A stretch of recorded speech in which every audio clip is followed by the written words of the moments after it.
हिंदुस्तान के कानून मंत्री Shri Ravishankar Prasad ji, supreme court bar association के vice president Shri Ajit Sinha ji, honorary secretary Shri Gaurav Bhatia जी, नरसिम्हा जी, संदीप सिंह जी, मेरे अजीज दोस्त और जज साहिबान, सुप्रीम कोर्ट के बड़े मशहूर और मारूफ सीनियर एडवोकेट साहिबान जो यहाँ तशरीफ फरमा हैं, सुप्रीम कोर्ट के दीगर वकला साहिबान, सुप्रीम कोर्ट रजिस्ट्री के अफसर साहिबान, मीडिया के दोस्त, बहनों और भाइयों, मैं ये मानता हूँ, मुझे इस बात का बड़ा एहसास है कि जो भी दिन, त्यौहार या कोई अकेजन मनाया जाता है, उसकी एक अपनी अहमियत होती है। 15 अगस्त का दिन, इसकी भी एक अपनी खास अहमियत है और हमें उस अहमियत को किसी भी तरीके से डाइल्यूट नहीं करना चाहिए। इसलिए मैं आज इस मौके पर ये नहीं कहना चाहूँगा कि हमने क्या किया, हमारी क्या अचीवमेंट्स हैं, हम आगे क्या करने वाले हैं। मैं समझता हूँ कि लोग देखते हैं, आप देखते हैं, पब्लिक सब जानती है कि कौन क्या कर रहा है, लेकिन ये दिन आज इसलिए अहम है कि इस दिन की वजह से या उन लोगों ने जिन्होंने इस दिन को आने के लिए दावत दी या जो इस दिन को मुमकिन बना सके, उनको याद करना, उनको श्रद्धांजलि देना बहुत लाजमी है।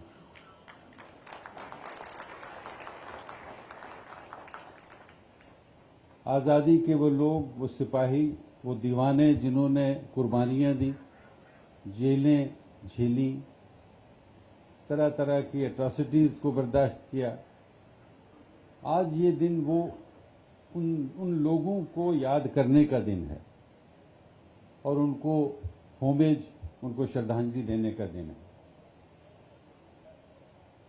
सबसे ज़्यादा जज्बा या सबसे ज़्यादा वक्त हमें उन लोगों को याद करने के लिए सर्व करना चाहिए जिन्होंने आज़ादी हमारे लिए लड़ी, हमारे लिए मुमकिन बनाई और आज जिसकी वजह से हम एक आज़ाद देश के शक्ल में उभरे हैं।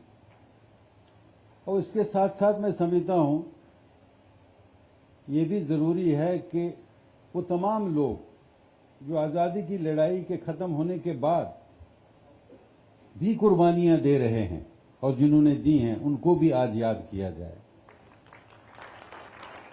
आपको मालूम है कि 1948 में जब पाकिस्तान का हमला हुआ कश्मीर पे, सैकड़ों हिंदुस्तानी बल्कि हज़ारों फौजी कुर्बान हुए उस लड़ाई में। कबायलियों को पीछे भगाने के लिए और कश्मीर को आज़ाद रखने के लिए बहुत कुर्बानियाँ दी गईं। 65 की जंग में कितने लोगों ने अपनी कुर्बानियाँ दी, 71 की जंग में कितने हजार लोगों ने कुर्बानियां दी, कारगिल की जंग में कितने लोगों ने अपनी जानें कुर्बान की। और आज भी देश के कई हिस्सों में जहां उग्रवाद है, आतंकवाद है, जहां एक्सटर्नल और इंटरनल प्रॉब्लम्स हैं, वहां पर कितने ही फौजी, पैरामिलिट्री फोर्सेस के लोग कैसे दिन रात चौकसी से इस देश की निगरानी कर रहे हैं, इससे बाहर के एग्रेशन से और डिस्टर्बेंस से बचाने की कोशिश कर रहे हैं। ये बात भी हमें भूलनी नहीं चाहिए। ये दिन भी उन लोगों के लिए है जो कुर्बानी दे चुके हैं और जो दे रहे हैं, और वो तमाम लोग जो उस तरफ, उस दिशा में काम कर रहे हैं, उनको भी याद करने का दिन है। मुझे याद है अल्लामा इकबाल ने आज़ादी के बारे में एक शेर कहा था उसने कहा था, आजादी की रूह जब बेदार होती है नौजवानों में तो नजर आती है उनको अपनी मंजिल आसमानों में। उस आजादी की रूह ने तो बेदार किया लोगों को, नौजवानों को, जिन्होंने कुर्बानियां दी और आजादी हासिल हुई। लेकिन उस आजादी को बरकरार रखने के लिए ये जरूरी है कि हम इसकी कीमत डालें, इसको वैल्यू करें। क्योंकि अल्लामा इकबाल ने ही शायद कहा है कि न समझोगे तो मिट जाओगे हिंदुस्तान वालों, तुम्हारी दास्तान तक भी ना होगी दास्तानों में। तो एक तरफ तो आजादी की रूह बेदार हुई और आसमानों में नजर आई मंजिल, और दूसरी तरफ ये भी आपको एक वार्निंग है, एक कॉशन है कि अगर इसको बरकरार नहीं रखोगे तो दास्तानों में भी दास्तान नहीं रहेगी हिंदुस्तान की। इसलिए जरूरी है कि इस आज़ादी को, जो हमें बड़ी मुश्किल से हासिल हुई है, बड़ी कुर्बानियों के बाद हासिल हुई है, इसको हम प्रोटेक्ट करें। ये दिन आज इसलिए भी अहम है कि इस दिन आपको थोड़ा इंट्रोस्पेक्शन भी करनी चाहिए, थोड़ा चिंतन करने का दिन भी है, थोड़ा सोचने का भी है। और अगर आप इस दिन थोड़ा सोचें कि हमने क्या खोया, क्या पाया, हमने किस हद तक उन दीवानों की कुर्बानी को समझा और उसके ऊपर अमल किया, जो कॉन्स्टिट्यूशन के फ्रेमर्स थे, उनके ड्रीम्स को किस हद तक हमने सराहा और उनको ताबीर में लाया, उनको रियलिटी बनाई, तो आपको महसूस होगा कि हमने बहुत कुछ किया, लेकिन और अभी बहुत कुछ करना बाकी है। आप जरा सोचिए, एक वक्त था जब इस देश में अनाज भी पूरा नहीं होता था, पेट भर रोटी जो थी वो भी इस देश के लोगों को नहीं मुयस्सर थी। अमेरिका से PL 480 के तहत वो गंदी गंदम इंपोर्ट की जाती थी, जो सप्लाई की जाती थी इस देश में लोगों को फीड करने के लिए। यहाँ पे कहत साली थी, यहाँ बहुत गुर्बत थी। उन दिनों से हम आगे आ चुके हैं, बहुत आगे आ चुके हैं। आज देश में इतना अनाज है कि आप बाहर भेज सकते हैं, एक्सपोर्ट कर सकते हैं। इतना अनाज है कि उसको संभालना मुश्किल, जाया होता है। आपने देखा होगा, अगर आप चंडीगढ़ जाएं बाय रोड तो आपको पता लगेगा रास्ते पे, सड़कों के किनारे कितने कितने अंबार हैं अनाज के लगे हुए, जहां पे आज अनाज खुले में अपना, कई दफा उसको नुकसान भी होता है, वो जाया होता है, क्योंकि अनाज की पैदावार इतनी हो चुकी है कि हमें 1-2 साल अगर कैद साली भी हो तो हमें कोई परेशानी नहीं होगी। हम बहुत दूर आए हैं उस फील्ड में। एक वक्त था जब कुछ चंद कबायली इकट्ठे होके हमला कर सकते थे, उन्होंने किया, कश्मीर पे कब्जा किया। चंद हैंडफुल ऑफ कबायली, जो शायद पाकिस्तान की फौज भी उनके साथ थी, पसे पर्दा, सामने नहीं थे, पसे पर्दा थे। एक वक्त था जब चीन ने हमला किया और हमारे लोग जो थे वो कैनवस शूज में हिमालय की बुलंदी पे उन चीनियों से लड़ रहे थे और एक पुरानी बंदूक लिए कुर्बानियां दे रहे थे। वो भी एक वक्त था। आज हिंदुस्तान एक एटॉमिक ताकत है, एक सुपर पावर बनने की सूरत में है। आज किसी की ये जुर्रत नहीं कि वो हिंदुस्तान की तरफ, उसकी सरहद की तरफ देखे। आज हमारे पास इतनी ताकत है कि हम अपने आप को बचा सकें किसी भी किस्म के हमले से। साइंस के फील्ड में, दूसरी जगहों में भी हमने बहुत तरक्की की, लेकिन मैं आपको ये याद दिलाना चाहता हूं कि 1947 में हमारी आबादी तकरीबन 32 करोड़ थी। 10 करोड़ के करीब उस वक्त भी लोग बिलो द पॉवर्टी लाइन थे, 1/3 बिलो द पॉवर्टी लाइन थे, बहुत गरीब थे।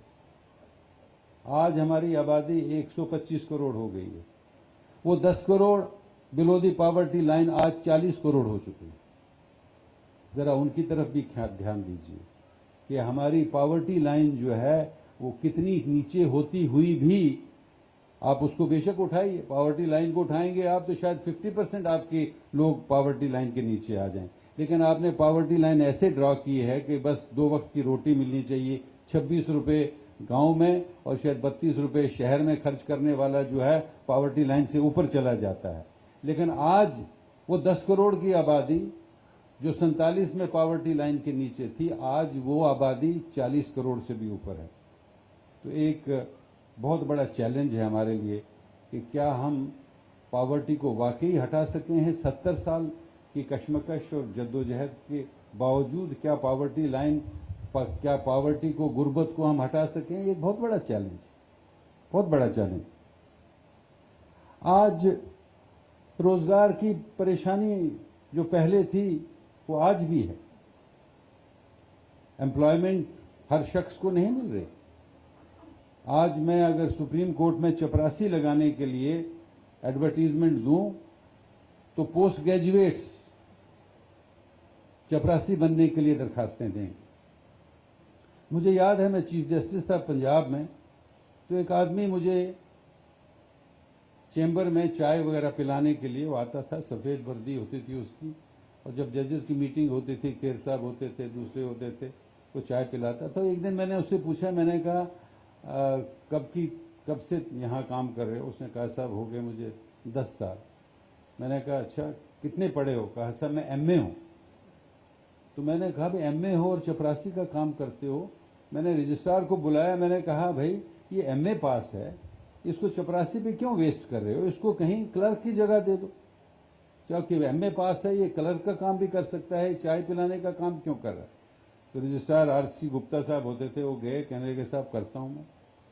2 दिन के बाद वो वापस आए, साहब ऐसे है कि हमारी हाई कोर्ट में 15 एमए हैं जो चपरासी हैं, बताइए कितनों को मैं क्लर्क बनाऊं? तो आज बेकारी की हालत तो ये है कि साहब एमए पास आदमी भी जो है वो आज चपरासी की नौकरी करने पर मजबूर है। हमारे लिए ये भी एक चैलेंज है कि हम इसको कैसे दूर करें, क्योंकि आजादी तो तब है, सही मानों में आजादी कब है? सही मानों में आजादी तो तब है जब गुर्बत से आजादी मिलेगी, जब एक्सप्लॉयटेशन से आजादी मिलेगी, और उस आजादी के लिए तो बहुत लंबी जंग है। 70 साल में तो हमारी वो जंग जो है 10 करोड़ से वो गरीबों को लेके 40 करोड़ ले आई है। तो जंग कब कामयाब होगी, ये भी एक सोच विचार करने का एक मुद्दा बन सकता है। तो जब हम इस किस्म के दिन जब ऐसे बैठते हैं, सोचते हैं और उनको श्रद्धांजलि देते हैं जिन्होंने कुर्बानियां दी, तो ये सोचना जरूरी है कि साहब हम किस हद तक पूरे उतरे हैं उनके ख्वाबों पे और उनकी उम्मीदों पर। मुझे सिन्हा साहब ने, मुझे लगा कि सिन्हा साहब ने थोड़ा सा लॉ मिनिस्टर साहब को प्रोवोक करने की कोशिश की कि साहब हमको भी पूछना चाहिए, हम भी तो स्टेक होल्डर्स हैं। लेकिन रविशंकर प्रसाद जी गांठ के पक्के हैं, कुछ नहीं, उसी तरह गांठ के पक्के हैं जिस तरह आज हमारी गांठ नहीं खुली उधर वहां। आपको यकीन दिलाएं कि अगर ये गांठ के पक्के हैं तो हम भी गांठ के कच्चे नहीं, गांठ हमारी भी पक्की है, वो आपने देख लिया। फिर बेशक खंबा उखाड़ना पड़ा और उखाड़ के दोबारा लगाना पड़ा, लेकिन हमने झंडा लहराया।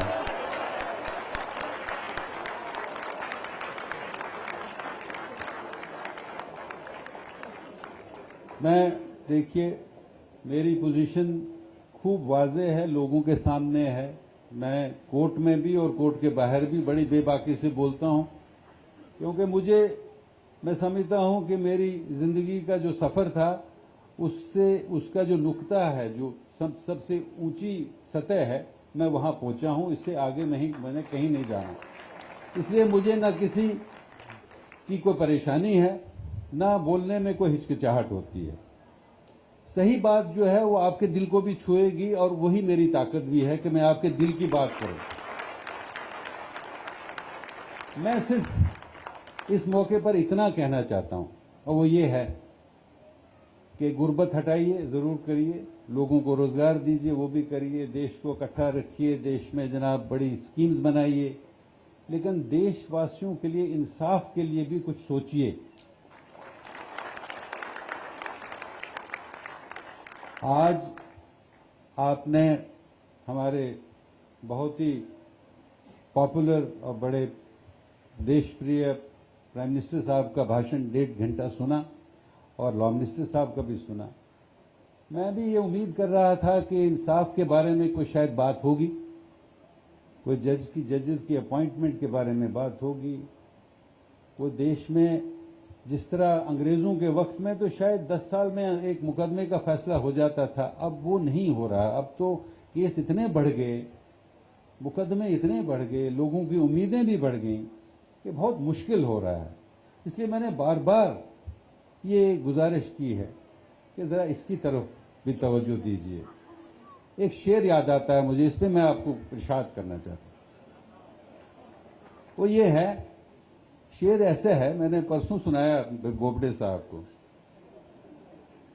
शिवकीर्ति सिंह साहब आए थे अपने नाती के साथ, उसका नाम था समर। समर जो है उर्दू में फल को बोलते हैं। तो मुझे शेर याद आया।